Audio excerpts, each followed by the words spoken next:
नमस्कार मंडळी, स्वागत आहे तुमच्या सगळ्यांचं आपल्या एका नवीन व्हिडिओमध्ये। आज मी ना धण्याची आणि जिऱ्याची पूड बनवते, धने जिरे पूड। म्हणजे आता मी ऑफिसला जाते, काम करते, तर मला ना भाजी बनवण्यासाठी एक स्पेशल इन्ग्रेडियंट नेहमी पाहिजे असतं। असं वाटतं की काही ना काहीतरी भाजीत ऍड करावं जेणेकरून भाजीची टेस्ट एनहान्स होईल। तर मी ना आतापर्यंत म्हणजे ह्याच्या अगोदरपर्यंत धने जिऱ्याची पूड डायरेक्ट मागवायचे, म्हणजे विकत घ्यायचे। पण नंतर मला असं जाणवलं की थोडंसं त्याच्यामध्ये धण्याचा असा फ्लेवर आहे ना, इतकं व्यवस्थित येत नाही। तर धने जिरे पूड अशी गोष्ट आहे जी मी प्रत्येक भाजीमध्ये टाकू शकते, जी एकदम सुंदर छान टेस्ट एनहान्स करते। तर मी बोललं की आज संडे, आज ही सगळी असली कामं करून घ्यावीत, तर मी स्वतःचं काम करते, तर तुम्हाला पण दाखवावं मी कशी धने जिरे पूड बनवते। जेणेकरून जर कोणती गृहिणी असेल, मुलगी असेल, जे हा व्हिडिओ बनवते आणि ज्याच्यासाठी भाजी करायला खूप सगळं वाटण काढायला वगैरे टाइम नाहीये, तर त्याच्यामध्ये एक छोटंसं गोष्ट एक टाकले तर छान एक मस्त ऍड ऑन छान फ्लेवर येतो। तर प्रत्येकाच्या किचनमध्ये, प्रत्येक मुलीच्या किचनमध्ये ही गोष्ट पाहिजेच। सगळ्यात पहिल्यांदा मी काय घेतलं माहितीये का, एक पावशेर धने घेतले। डायरेक्ट मी विकतचं पॅकेट आणलं होतं। तर हे तुम्ही बघू शकता, मी ना ते धने व्यवस्थित आधी निवडून घेतले। निवडून घेतल्यानंतर त्याला थोडंसं गरम करायचं, म्हणजे एकदम असं छान भाजून नाही घ्यायचं। हो बापरे, गॅसला काय झालं? हा, त्याला थोडंसं आपल्याला थोडंसं गरम 2 मिनिट गरम करून घ्यायचंय। तोपर्यंत जेवढे धने आहेत ना तेवढेच जिरं आहे, त्याला थोडंसं कमी, म्हणजे आयडियली तेवढेच घ्यायचे असतात, किंवा अर्ध्या प्रमाण घेतलं तरी चालतं। तुम्हाला जिऱ्याचा फ्लेवर किती हवाय त्याच्यानुसार। मी 1 पावशेर धने आणि अर्धा पावशेर जिरे घेतलेले आहेत, म्हणजे निम्म प्रमाण घेतलेलं आहे। हे जिरे आपण व्यवस्थित निवडून घेतलेत आणि आता मी हे दोन्ही मिक्स म्हणजे आधी गरम करून घेते, थोडंसं गरम करून घेते। धने तुम्ही बघून घ्या, आणि सगळ्यात महत्वाची गोष्ट म्हणजे निवडून छान घ्यायच्या, कारण धन्यामध्ये आणि जिऱ्यामध्ये काय असतं ना, मातीचे छोटे छोटे खडे असतात। तर त्याच्यामुळं कदाचित असं करकर करकर करकर लागतं, आणि परत बारीक करताना आपण तसंच माती सकट बारीक करतो। इकडे तुम्ही बघू शकता आपलं धने छान एकदम मस्त असा स्मेल येतोय, एकदम छान वाटतंय। हे धने माझे गरम झालेले आहेत 2 मिनिटं, मी त्यांना एका भांड्यामध्ये काढून घेते।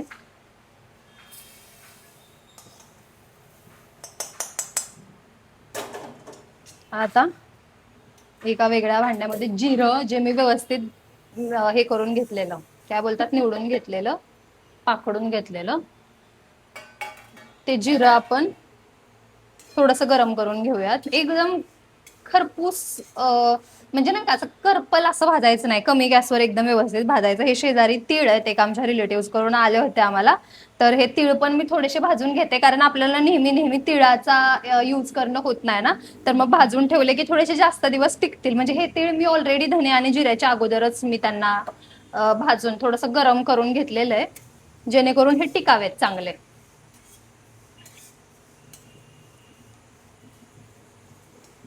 आणि हो, धने जिऱ्याची सगळ्यात महत्वाची गोष्ट काय माहितीये का, आपण हे बनवतो, धने छान गरम करतो, जिरे छान गरम करतो, बारीक करतो, पण ते स्टोअर करताना ना आपल्याकडून प्रॉब्लेम होतो। म्हणजे असं नाही का, ओल्या भरणीमध्ये जर वगैरे स्टोअर केलं ना, म्हणजे हे मी माझ्या स्वतःच्या एक्सपिरियन्स वरून सांगते, कारण मी आतापर्यंत 2 वेळा असेच ह्याच प्रमाणात धने जिरे पूड बनवली आहे, आणि मला त्याचा इतक्या, मसाले भात बनवला टाका धने जिरे पूड, कुठली पण भाजी बनवली टाका धने जिरे पूड, आणि इतकं छान चांगला फ्लेवर येतो। मग हळूहळू जेव्हा संपतं ना धने जिरे, तेव्हा असं वाटतं की ही पाहिजेत, धने जिरे पूड पाहिजेत। तर इथं माझी हा कोमट हा, आणि आम्ही लोक आहे ना सकाळ सकाळी धने जिऱ्यांची पूड कोमट पाण्यामध्ये सुद्धा पितो। काय?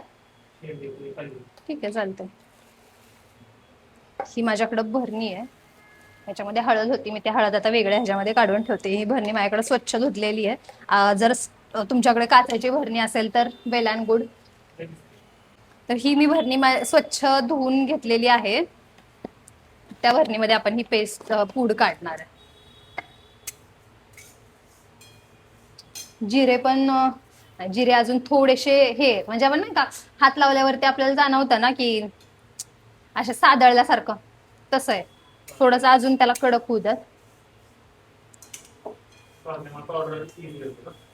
हा हा, जेव्हा हे गरम करण्याच्या मागचं रिझनच आपलं ते बरं का, आपल्याला भाजून नाही घ्यायचं, आपल्याला फक्त ते सादळलेलं असतं ज्याच्यामध्ये हायड्रेशन असतं ते काढून घ्यायचं, थोडंसं फक्त गरम करायचंय। पण मला हे अजून पण सादळल्यासारखं वाटतंय, तोपर्यंत मी मिक्सर काढून घेते। मी गॅस बंद करून घेते. आपले जिरे पण बऱ्यापैकी भाजलेले आहेत, कडक झालेले आहेत.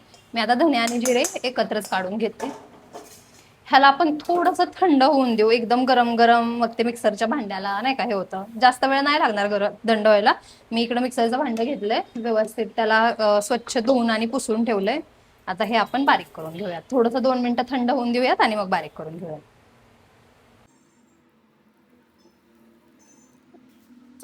ठीक आहे, मिक्सर लावते आता. थंड करूनच भरूयात. आता हे बघा गाईज, हे आपलं बऱ्यापैकी छान असं मिश्रण छान बारीक झालेलं आहे. आता हे मी एका ताटात काढून घेते. अजून पण थोडासा त्याला गरम आहे, थोडंसं ते मी थंड करून घेतलं होतं तरी. आता मी ह्याला पूर्णपणे थंड होऊन देणार आणि मग मी जी तुम्हाला आता भरणी दाखवली होती ना, त्या भरणीमध्ये भरणार. तोपर्यंत हा जो सेकंड वाला घाणा आहे तोपर्यंत मी बारीक करून घेते आणि मग सगळं थंड झालं की आपण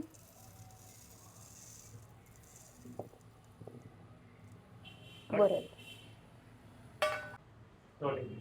तर गाईज हे बघा, माझी धन्याची आणि जिऱ्याची पूड मस्तपैकी तयार झालेली आहे. आता मला 3 महिने तर आरामशीर चालते, किंवा 3 पेक्षा जास्त पण. आता 3 महिने मला काय मसाल्यांचं जास्त टेन्शन नाही. आता मी ही छान पद्धतीनं थंड करून घेते आणि मस्तपैकी तुमच्याकडे काचेची भरणी असेल तर काचेच्या भरणीत भरा आणि अशा प्रकारे धने जिरे पूड तयार करून ठेवत जावा, चांगलं असतं. चला, आतापर्यंत माझ्या चॅनलला सबस्क्राईब केलं नसेल तर सबस्क्राईब करा, लाईक करा, शेअर करा आणि कमेंट करा तुम्हाला व्हिडिओ आवडला का नाही, असं तुम्हाला बघायला आवडेल का छोट्या छोट्या गोष्टी, ते पण मला सांगा. आणि भेटूयात उद्याच्या नवीन व्हिडिओमध्ये. आणि हो, मी ते चॅलेंज घेतलंय 90 डेजचं, तर त्याची पूर्ण सिरीज आहे आपली. खूप मोठे व्हिडिओ नाही आहेत, नक्की बघा आणि मला सांगा की तुम्हाला हे चॅलेंज किंवा सिरीज आवडते का बघायला. बाय.